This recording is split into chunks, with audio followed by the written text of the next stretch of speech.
Baik, bismillahirrahmanirrahim. Assalamualaikum warahmatullahi wabarakatuh.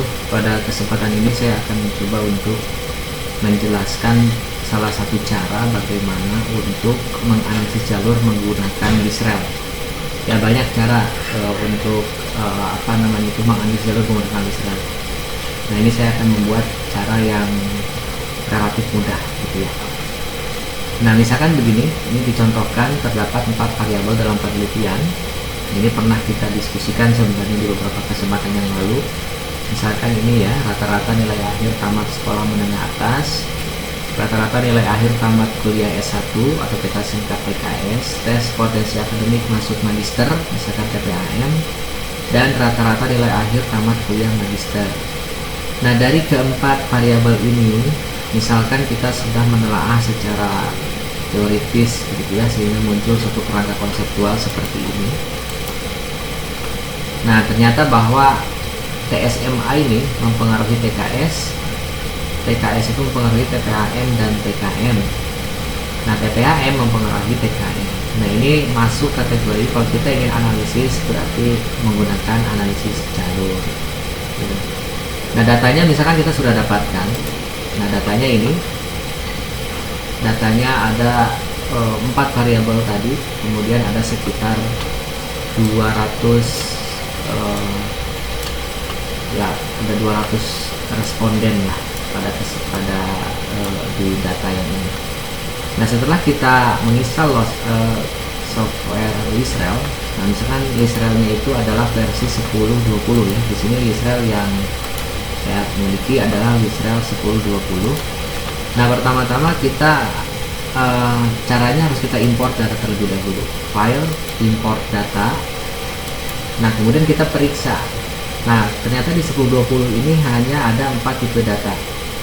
Ya, hanya ada 4 file itu yang bisa, 4 tipe ekstensi file yang bisa diambil gitu untuk dijadikan data. Nah, ini ada CSV ya. Ada 5 ya, preformat data, kemudian comma-delimiter data dan seterusnya. Oh ya, ada 4 data. Nah, kalau kita memiliki data Excel, tentunya kita pertama-tama harus mengkonversi terlebih dahulu atau dengan kepada CSV misalnya. Berarti kita harus buat ini save as, kemudian cari di situ adalah CSV. Ya. CSV, kemudian kita bisa klik save di sini. Nah, setelah diklik save, tentunya di folder tadi, nah, folder yang kita miliki, di sini saya membuat folder di desktop latihan Listral, itu akan muncul CSV. Nah, sekarang kita akan mulai untuk mengimport data tersebut. Nah, file, kemudian import data, kemudian pilih tadi kita miliki data CSV, kemudian data tadi saya tadi simpannya di desktop di latihan Listral. Ini latihan, ini sudah bentuk CSV. Nah, kemudian kita coba open. Nah, namanya di sini samakan saja misalkan dengan tadi ya, latihan, nanti dalam bentuk .lsf maksudnya, kemudian di save. Nah, ini nanti akan muncul 4 variabel yang ada di Excel tadi, TSMA, TKS, TPM, dan TKM. Kalau memang sudah benar, berarti tinggal kita klik OK dan kita tunggu sehingga muncul Windows di sini, di mana Windows ini berisi variabel-variabel yang memang sudah kita import dari Excel tadi. Langkah selanjutnya adalah setelah kita melakukan import data, kita harus pastikan bahwa data ini siap untuk digunakan. Nah, berarti klik dulu data, kemudian kita definisikan variabelnya gitu ya. Ini di variabel type. Nah, tipe variabelnya kan continuous ya, apply to all, kemudian OK. Nah, berarti kita sudah merubah tipe data ini menjadi tipe data yang continuous. Nah, setelah itu yang perlu dilakukan, langkah yang kedua adalah setelah merubah tipe data dalam continue, maka dari data ini kita akan membuat semacam diagram pad gitu ya, pad diagram. Maka kita klik file, kemudian new, nanti pilih di paling bawah itu adalah path diagram, kemudian kita klik OK. Nah, klik OK, nanti kasih nama path diagram tersebut, nanti akan muncul ekstensi .pth. Nah, saya kasih nama sama dengan tadi ya, latihan itu. Nah, ini akan muncul seperti ini. Nah, kalau kita perhatikan di sini kan belum muncul variabel-variabel yang kita maksudkan, maka kita kembali lagi kepada setup, kemudian variabel, atau klik setup variabel, kemudian di sini add atau read variable. Nah, di mana di sini kan di sini ada dua pilihan, read from file, tentunya listnya system file, klik demikian, kemudian di sini browse aja, browse datanya mana. Nah, datanya tadi kita setelah browse ini ada di sini kan, tadi desktop latihan Israel itu yang tipe datanya LSF tadi, kita klik kemudian kita open. Nah, kemudian setelah itu OK. Nah, di sini karena tadi kita perhatikan bahwa kita tidak memiliki variabel laten ya, karena ini hanya analisis jalur saja. Jadi tidak ada yang kita pindahkan ke, atau tidak ada yang kita baca untuk sebagai variabel laten. Kalau memang ada berarti bisa kita add laten variable di sini. Nah, kemudian kita boleh coba klik. Nah, next. Nah, di sini ada number of observation, karena tadi ada 200 responden. Nah, kita klik ketik 200 dan kemudian kita pilih OK. Nah, kalau misalkan data tersebut tadi variabel-variabel yang bisa terbaca, maka bisa kita lihat di sebelah kiri ada TSMA, ada TKS, TKM, dan TKM. Baik, setelah kita tadi membuat diagram path di Israel, maka kita ingat kembali hubungan antar variabel.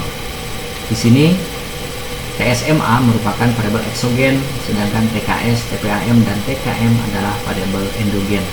TSMA berpengaruh langsung terhadap TKS dan berpengaruh tidak langsung terhadap TPAM, sedangkan TKS berpengaruh langsung terhadap TPAM dan berpengaruh langsung terhadap TKM, dan TKS berpengaruh tidak langsung terhadap TKM juga, gitu ya, melalui TPAM, gitu. Nah, ini adalah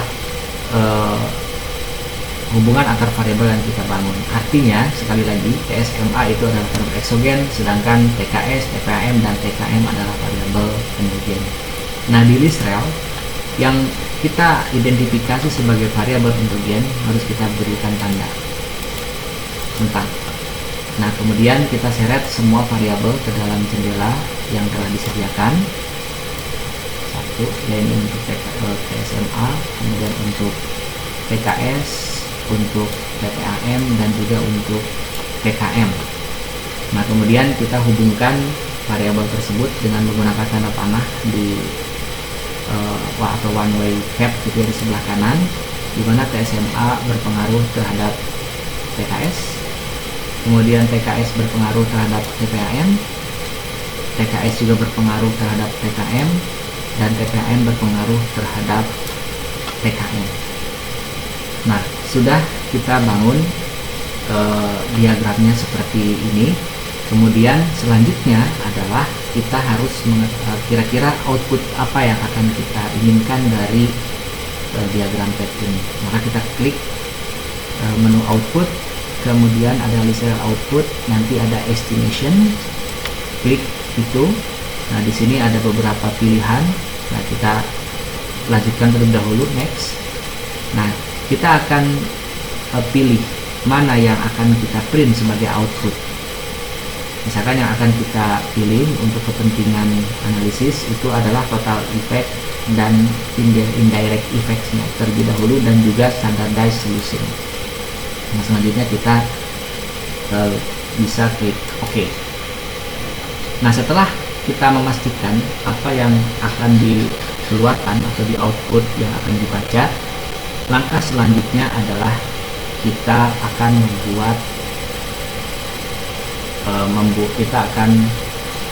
membuat sintak dari diagram jalur ini atau path diagram ini. dengan cara kita klik di sini setup, kemudian build Lizrel syntax, atau bisa kita klik shortcut dengan F4. Nah, kita klik. Nah, sudah muncul di sini adalah sintaknya. Nah, sintaknya kemudian kita bisa langsung run di sini dengan mengklik icon di sini run Lizrel. Nah, kita coba klik, kemudian kita tunggu sebentar sampai outputnya berhasil dikeluarkan oleh Lizrel. Nah, setelah kita perhatikan di sini, nah di sini ada beberapa error code, coba kita biarkan terlebih dahulu ya. Ini ya ini kan tadi sudah di treat as continuous, tadi juga kita sudah nyatakan ini sebagai continuous, berarti ini tidak menjadi masalah. Nah, kita lihat bahwa di sini ada total sample size-nya itu adalah 200, nah, sesuai dengan apa yang kita tuliskan tadi. Nah, kemudian kita ingin kita perhatikan jumlah dari variabel yang diinput itu ada 4, kemudian variabel y-nya atau endogennya itu ada 3, dan exogennya itu ada 1, gitu ya, atau kita sebut Eva dan C ya, dengan jumlah observasi sebanyak 200. Nah, di sini ada output dari matriks covariance-nya. Nah, ini spesifikasi parameternya seperti ini. Nah, kita langsung lihat kepada direct dan indirect-nya. Nah, kita perhatikan di sini juga ada goodness of fit, gitu ya. Nah, ini ada standardized solution-nya seperti ini. Ini ada matriks korelasi. Nah, di bawahnya ada total and indirect effect.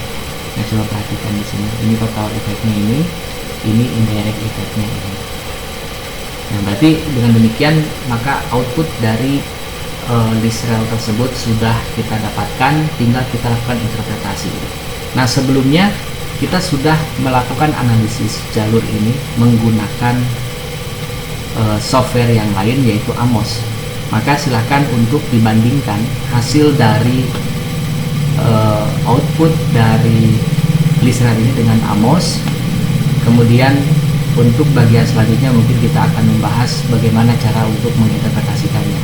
Interpretasinya tentunya sudah didapatkan ketika kita menggunakan software Amos. Itu saja mungkin yang bisa disampaikan. Silahkan dicoba sesuai dengan data yang dimiliki dan sesuai dengan konstelasi variabel yang dibangun oleh Bapak Ibu semua. Terima kasih. Assalamualaikum warahmatullahi wabarakatuh.